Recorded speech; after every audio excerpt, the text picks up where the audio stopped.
আমরা তো অন্য কিছু বলিনি। উনি কিছু প্রসঙ্গ তুলেছেন।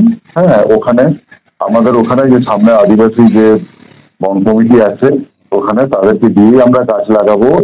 হয়তো আমরা ওনার কানে কথাটা তুলে দিতে পারিনি এই সময়, তো ওনাকে বোঝানো হয়েছে, জানানো হয়েছে। আমরা আমন্ত্রণ জানিয়েছি, ডিএম স্যারও আমন্ত্রণ জানিয়েছি। হয়তো বুঝে উঠতে মানে ওনাকে বুঝিয়ে উঠতে পারিনি। সেটা উনি বললেন, ওনার যদি কোনো যে জায়গা আছে আমরা ওনার সঙ্গে বসে পুরো আলোচনা করব এবং সেটা নিয়ম মেনে আমরা সেটা পুরো মিটিয়ে নেওয়ার চেষ্টা করব।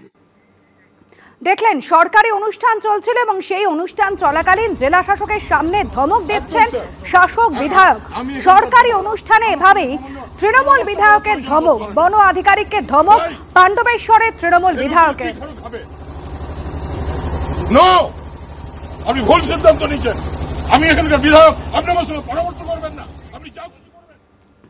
আলোচনা না করে কেন বৃক্ষরোপণ কর্মসূচি করা হয়েছে, ডিএফও কে প্রশ্ন তুলছেন বিধায়ক। আর এই নিয়ে বিজেপির কি প্রতিক্রিয়া শোনাব। নাটক করছে।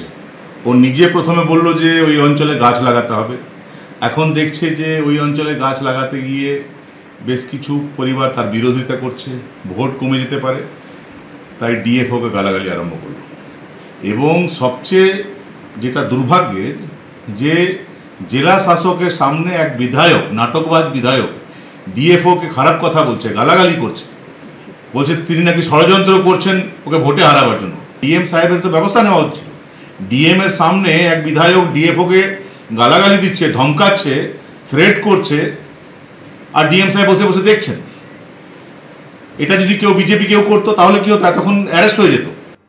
কেন তার সঙ্গে আলোচনা না করে বৃক্ষরোপণ কর্মসূচি করা হয়েছে, ডিএফওকে এই প্রশ্ন তুলছেন পাণ্ডবেশ্বরের তৃণমূল বিধায়ক।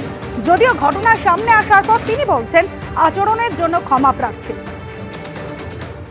আমি প্রথমেই আন্তরিক ক্ষমা প্রার্থী যদি আমার ব্যবহারে কেউ কষ্ট পায়। আমি তাদের কাছে ব্যক্তিগতভাবে ক্ষমা চেয়ে নিচ্ছি। কিন্তু ব্যাপারটা মানুষের জন্য আমাকে লড়াইটা করতেই হবে।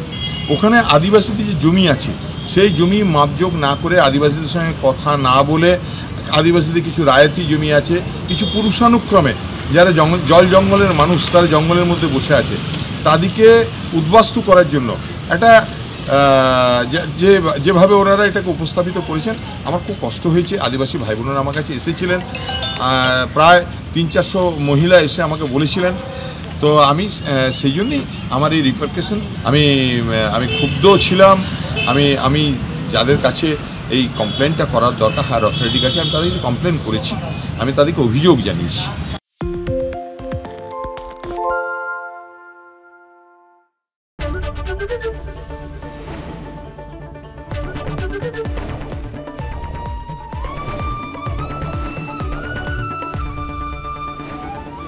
এবিপি আনন্দ, এগিয়ে থাকে, এগিয়ে রাখে।